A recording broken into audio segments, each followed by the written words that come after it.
Hello everyone, welcome to Self-Knowledge. Today we'll see a very important lecture. Today we are going to see that the basis of this course is to achieve self-realization, to achieve the self-knowledge, to become one with our divine being.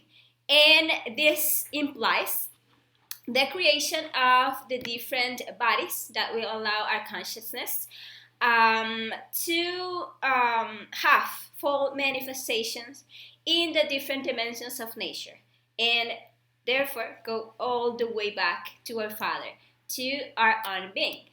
And to achieve the creation of the internal bodies, it is absolutely necessary to achieve chastity. And chastity is rescued from the work that we do on our lust. Therefore, the objective of the topic that we'll see today will be to identify some of the eyes of lust that it is important to work on to achieve chastity. So let's start this topic by clarifying what is chastity, since we may have misconceptions about it.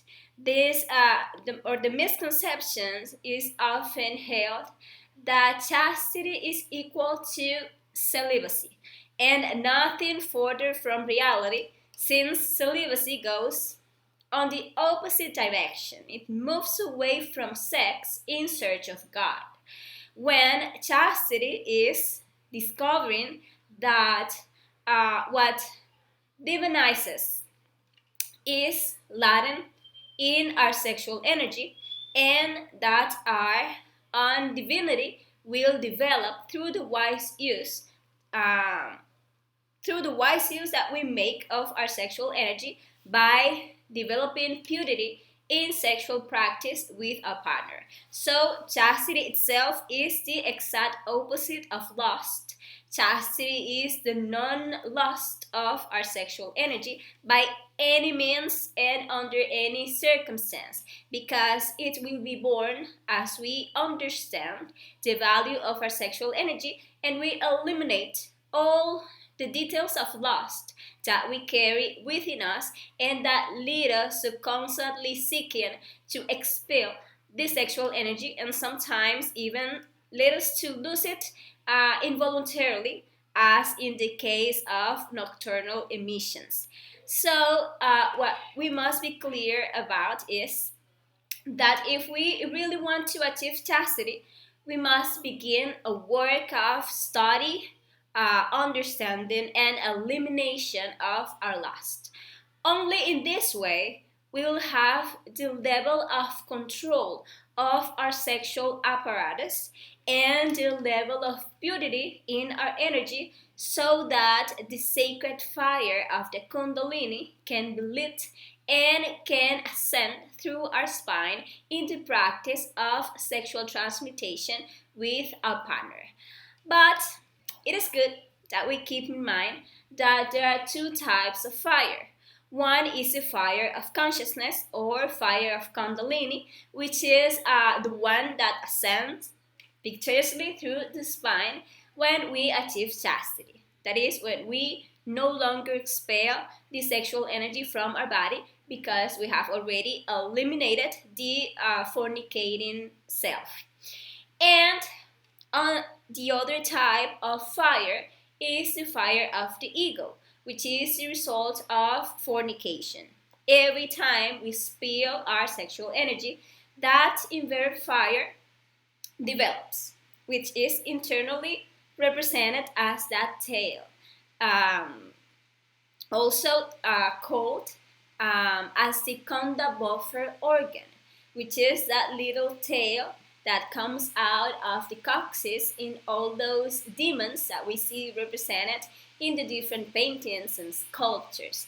The reality is that all of us, thanks to fornication, have swelled that tail throughout our lives.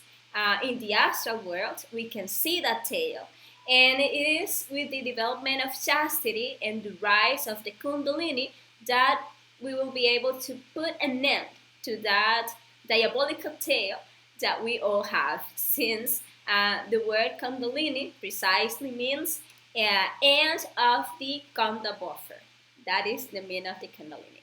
So the fire of the Kunda buffer, which is the fire of the ego, is like a desperate fire that fills us with anxiety, that lead us to desperately look for ways to masturbate or look for a partner to excite us to the point, of expelling the sexual energy, because it is a fire full of lust. But the Kundalini fire, on the other hand, is a controlled, like a sublime fire that leads us to seek to make that energy ascend in sexual union with our partner, because it is a fire that is the fruit of chastity. Now, we know that our sexual energy is creative. Its function will be to create, since that is the function of sex, to create. Therefore, every time we go to a sexual practice, that energy will create every time. If, for example, we unite sexually with a partner of the opposite sex with the intention of having a child, then the union of the egg and the sperm will result in the creation of a child. But for the creation of a child, only one sperm will be used. The rest of the sperm that participates in the copulation, they will also create, but they will go to create the psychological aggregates. Each of our psychological defects was created through the expulsion of sexual creative energy out of the temple. What is known as the fall of man occurred for having expelled sexual energy, and from that moment we lost everything that made us divine. We were expelled from paradise, which were higher levels of consciousness, and the seven virtues of the soul that we had at that time were inverted, becoming those seven deadly sins, or the seven legions of heads, that by continuing to fornicate and through their untransformed impressions multiplies until they formed the legion of selves, eyes, that we currently carry within us. And it is necessary to know that there are three types of sexology, or three ways to use sex, and the three will always create.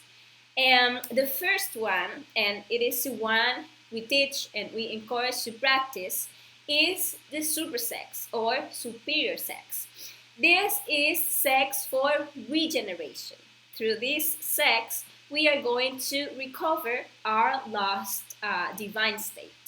Since if we leave the paradise state through the door of sex, is through that same door that we are going to return. This type of sex is the sex of the gods, since through this sexuality we will become gods, capable of creating through birth.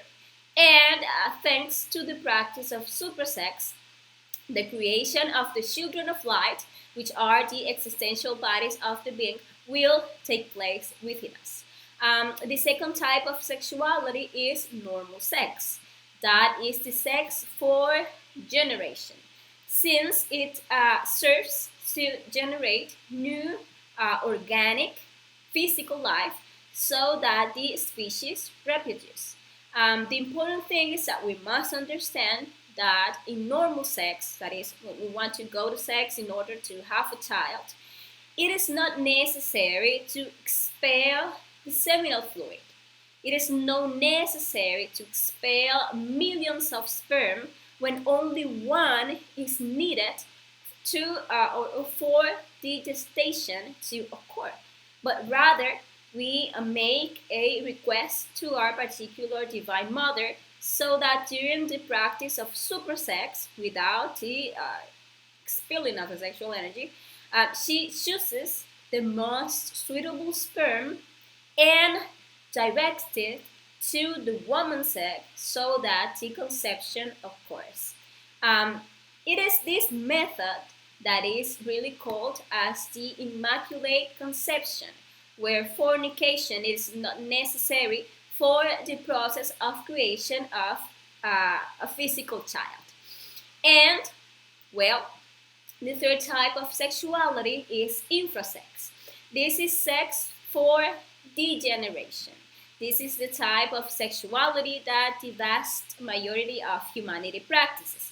It is the sex that only seeks, animal enjoyment, over stimulation and over excitement in order to experience the bestial pleasure of orgasm and ejaculation, expelling at the same time all the solar atoms present in the seminal fluid. We must know that as well as the man, the woman also has her seminal fluid. And by expelling our creative energy, it will reproduce the ego. It will create and will feed the children of darkness, who are our psychological defects. Hence, the importance of understanding that with each fornication, our consciousness fall asleep more and more, and we become more and more perverse. And since the path to degeneration is a downward path that is very easy to go down, very quickly we stop experiencing that pleasure with the things we did before, and we need each time new things, to continue feeling the pleasure. And each time we need heavier things and more degenerate things to continue feeling pleasure, to continue experiencing that animal pleasure that is actually the opposite of the true sexual enjoyment, the transcendental ecstasy that is obtained through the purification of the practice of the supersex. Then, why should we study the eyes of lust? Well, to return us from that descending path that we have traveled so far, so that our energy that we have turned dark and heavy with so much morbidity, lewdness, and fornication, now we begin to whiten it, and the Kundalini serpent can awaken within us, and to make that energy ascend victorious through our spine, so that the regeneration of our external vehicles, the physical and the vital vehicles, begins to take place, and then the creation of our internal vehicles, which are currently in an embryonic state, such as the astral, mental, and causal bodies, take place. And for this creation to take place, we must achieve chastity. We must ensure that we no longer expel our sexual energy either inside or outside of sexual practice with our partner, but that we begin to fill ourselves with this powerful energy, and through the study and elimination of all our fornicating selves, we will achieve chastity, and we will purify our sexual energy more and more, making it like lighter and more subtle, so that it can more easily ascend through our spine. And another very important point is that working on our lust will allow us to recover sexual potency. So that there is a lot of power during the practice. Many people, through infrasex and through the abuse of the infrasex, through the abuse of masturbation, for example, and also as a karma to so much sexual degeneration that we bring forth from many existences, they already suffer from total sexual impotence. And this sexual potency can be totally recovered with the work on the eyes of lust, that were precisely the one that caused this problem, and by doing businesses with the divine law to pay for that karma by helping humanity to receive the knowledge. And as the person recovers potency by doing this work, start regenerating and revitalizing the sexual apparatus, sorry, with the practice of supersex. But it's also important to know that those of us who don't seem to suffer from sexual impotence, directly, we also suffer from impotence because we have all the sexual potency conditioned to the self of lust. So we only have the spirit to practice, and there is only erection and lubrication in the case of the woman if there is masturbation or if there is pornography, whether the pornography is directly watched there or mental pornography, or if there is such a position, or if there is oral or anal masturbation, or if the partner looks like this or treats me like that, whatever. And if there are no these things, there is no potency because we don't have potency. But lust has conditioned our sexual potency. Then only when we work on all these conditionings, which are all our lustful eyes, and we also work on impotence, will we gradually recover our sexual power for consciousness. And we will no longer need infrasex or infrasexual things to have power in the sexual practice and to have long suprasexual practices of 1, 2, or 3 hours. Now, how should we study the eyes of lust? Well, through the intimate self-reflection directed by the Divine Mother. This is a work that each one is going to do in an intimate and particular, let's say, a personal way, through the reflexive meditation technique that we teach in lecture number 22, which is to bring in meditation these scenes where these eyes have manifested and dividing ourselves into the observer and the observed, discovering all the details that were manifested in those scenes, in our desire, in the mind, in the emotion, in the same flesh. Each sensation that that was experienced there must be observed, must be judged, and must be eliminated so that the superior sensations can arise in the sexual practice. Every lustful emotion, every morbid thought, or any justification, we are going to observe in detail and we are going to eliminate detail by detail, working on everything that we know that has manifested to us in this existence, everything that we can get to observe. Actually, immediately we seriously begin to do this work, our particular Divine Mother will guide us through the astral world, showing us the eyes to work on and bringing to our memory scenes both in the astral and during meditation so that we advance in this work. So, to begin this work, it is only necessary to ask ourselves how many times have we fornicated in this existence and in what way.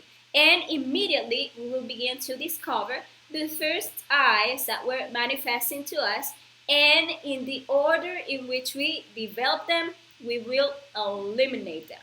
And as I was saying, this is the work that is going to be directed by our Divine Mother. So if we really want to do it, we will succeed because on our side is the most powerful force in the world, which is the force of love, which has an immense creative power and likewise an immense destructive power to reduce everything impure in us to dust.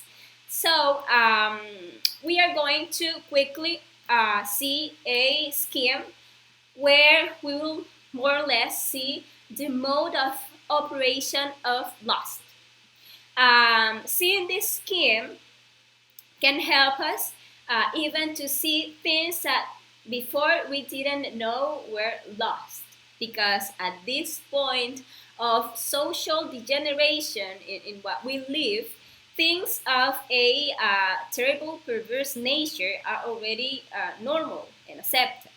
So the first thing will be to see that lust, like all eyes, manifests itself through the three heads of treason, which we'll talk about in detail in the next lecture, which are desire, mind, and ill will. For us to agree to satisfy lust, it always makes us feel a desire. It activates that fire of the ego, which makes us feel the need to seek how to stimulate ourselves to spill sexual energy. And of course, in this way, lust ensures that the subsistence of the entire ego, since as long as we continue to pour out our sexual energy, the entire ego will have life and food. And the second trader, which is the egoic mind, will always collaborate so that we always have an excuse and a very good justification to do it. And to also fill ourselves with lewdness and then put that mind to imagine, to plan, to remember, and to project sexual sins. And with that, we breathe air into that fire of desire, and we soak it, and to end up always falling into ill will, which is to go directly to the action that is the purpose of lust, that we get to expel the sexual energy. So we reach fornication every time we reach orgasm and ejaculation. And there are three means to reach that point: through masturbation, through nocturnal emissions, and directly through vaginal sex. So let's look each of them a little so that we can see certain details that may serve as a reference in our particular study. So let's first look at the nocturnal emissions, which are, the loss of sexual energy during sleep. And why do nocturnal emissions occur? Well, basically because of lewdness, because of that repressed sexual desire that in the astral world takes shape and stage. And then we see ourselves having dreams, of an erotic nature, and through the silver cord, which always keep us connected to the physical body, we receive those sensations of overexcitement, causing us to reach orgasm and ejaculation while we are sleeping, losing our sexual energy in the physical plane. So, what is that leads us to have nocturnal emissions? Well, on one hand, we have the untransformed impressions. These are the impressions of a sexual nature that we receive throughout the day through sight, hearing, smell, taste, touch, and we don't transform with the psychological death, but rather we allow them to activate our sexual energy, and they remain as a psychological impression that, as we saw, will later transform into an astral scenario that will lead us to lose our sexual energy. On the other hand, there is identification, and this occurs when we identify ourselves directly with the impression that we receive through any of the five senses. And we begin to motivate ourselves by remembering, fantasizing, desiring, exciting ourselves, and feeding the desire, or that, that desire to try. And these identifications end up leading us to seek to expel the sexual energy through masturbation or directly in sex, and if not, they lead us to lose energy through a nocturnal emission. There are also the lustful details that we feed during the day through lasciviousness, which is also that frustrated sexual desire that we carry in our minds. All day long thinking about sexual things, when we are looking for something to provoke ourselves sexually, and when we are looking to sexually provoke others, and when we are all the time like arousing ourselves through pornography, which is a pretty big eye of lust, and this leads us to imagine lustful things, to act, to speak, and to do lustful things, to plan, to seek to feel, that continuously keep us in that like desire state. And when we feed all these lustful details, so saying, if we don't end up masturbating or looking for someone to have sex with and spilling the sexual energy, they will lead us to lose the sexual energy through a nocturnal emission. So we see the importance of working on all these details, both in reflective meditation and also throughout the practice of the ongoing death, in order to transform the different impressions from moment to moment with the psychological death, and not constantly fill ourselves with lewdness, or to fall into these lustful details. Um, the other means by which we come to fornication is masturbation. Actually, masturbation is one of the ways by which most people today begin to expel the sexual energy. In masturbation, what is mechanical imagination participates a lot, and the result is the development of a very strong eye that, in the case of the woman, is known as the incubus, and in the case of men is known as the succubus.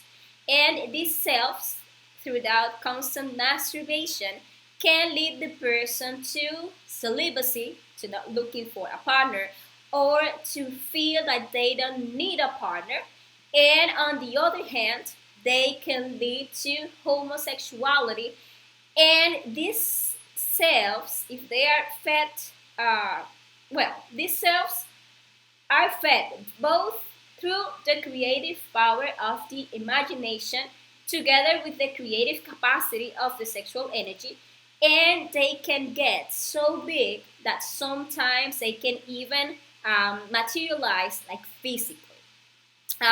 This ego, the incubus or succubus, develops every time the person masturbates, and when masturbating evokes a figure, person, usually of the opposite sex, to get excited. Thus, he creates and develops a terrible entity that later submits him.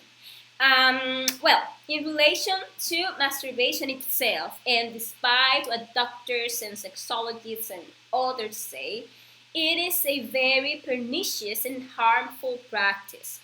Actually, to justify its practice, we convince ourselves that it is useful, that it is beneficial, in its proper measure, when the reality is that a lot comes out of a little, and that little by little we feed the self until we end up making masturbation a perverse vice that brings us terrible consequences such as impotence, premature ejaculation, celibacy, and homosexuality. Now, there are two types of masturbation: solitary masturbation and collaborated masturbation, which is when we seek collaboration of another person, to satisfy ourselves. In solitary masturbation, self homosexualism develops, since every time we self stimulate, we are obviously stimulating and exciting someone of our same sex, which is, ourselves. And masturbation usually goes hand in hand with another detail of lust, that is pornography, and or the use or of sexual devices or sexual toys for self-pleasure, such as artificial vaginas or penis, vibrators, inflatable dolls, etc. And in relation to collaborated masturbation, we find that it can be done manually, masturbating others and being masturbated, but also what we call oral sex and anal sex also enter here because they are not really forms of sex. Since sex, of course, exclusively when the male member is inserted into the female organ. Then, in those cases mentioned, what really occurs is oral and anal masturbation, acts that inevitably develop the homosexual eye. There are other forms of masturbation that are actually a little heavier, like when animals are used for sexual stimulation, which is known as bestiality, and when corpses are used for the same purpose, which is known as necrophilia. Now, each one will see in his particular way how far he has descended in this path with this masturbating ego, and will work in his intimate self-reflection on all the detail that he has nurtured in his existence. And in relation now to the sex in vagina, there are several ways. There is the sex for reproduction, in which we seek to fornicate with a couple, but with the intention, having a partner, forming a family, and for that way, we have a lot to study. Since in the relationship, we already feel that we have license to fornicate, and we give free rein to all our lust. So we must study all the lustful details that were fed through that path, since we were a single in the process of conquest, already directly in the commitment or in marriage, during pregnancy. Actually, sex during pregnancy, it is something delicate and must be studied if we practice it, or if we have sex during menstruation, that also we must study that. Also, the eyes of the contraceptives, the abortions, the castrations, which lead us to commit serious mistakes against nature, and lead us to degenerate more quickly and with license, and which lead us to experience at the end boredom and dissatisfaction. The person dissatisfied with his partner then falls into adultery or going to prostitution. Also, the person who doesn't have a partner commonly falls into looking for, the prostitution, either to buy it or to sell her or himself. And as we can see here, let me show you a little bigger. There are many types of prostitutions, as you can see here, as well as many forms of adultery, which, so as not to lengthen the lecture so much, I leave you to study and discover them. If you want, you can also pause the video and read all the references that are here. But I actually don't want to end the explanation of this part without mentioning the aspect of witchcraft.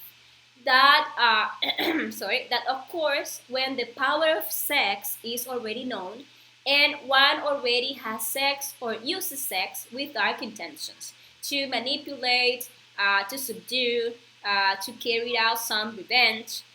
This is also where love spells and sexual moorings and lashing come in. Also, rapes, etc. Well, here, although, or they seem like a lot, but actually, I just named a few of the details of the eye of lust. There are actually thousands and thousands, and each one in their personal study will discover, detailing, understanding, and eliminating each of their own eyes of lust. And what will be the result of the study of our eyes of lust? Well, we will verify the depth of each one of them. We will free ourselves from them. We will experience how the Divine Mother kills them or takes them out of our spine and sends them to the abyss. So we are going to liberate ourselves from so much lustful conditioning, from so much morbidity and perversity. We are going to live the state in which we currently find ourselves, in which just by seeing or hearing about something sexual, all our lust is already activated, and we are moving to a state of purity, of self-control, and we are achieving chastity. The process of regeneration begins with the disintegration of the defects that we know we have. Later, our Divine Mother will take us to work on things that we have fed in past lives. All the eyes of lust prevent us from reaching fidelity, chastity, and love, which are the requirements for the super sex practice. And to the extent that we study these eyes, we will understand the mistakes that we have made, and we will perfect the practices of super sex. And well, I hope that this information, that this lecture and this explanation have helped you to understand the urgent need to work on these eyes if we really want to advance in our spiritual development. And I hope that it has served as an orientation to begin your particular study. So, as always, thank you very much to everyone who watches the video. And as always, we stay here on the page to order for any concerns that you may have. And I invite you to our next lecture. There we are going to talk about those three heads or internal demons that always lead us to betray our consciousness in that lecture called The Eye of Trition. So don't miss that lecture next Sunday. So thank you very much for watching the video, and see you next Sunday. Ciao, ciao.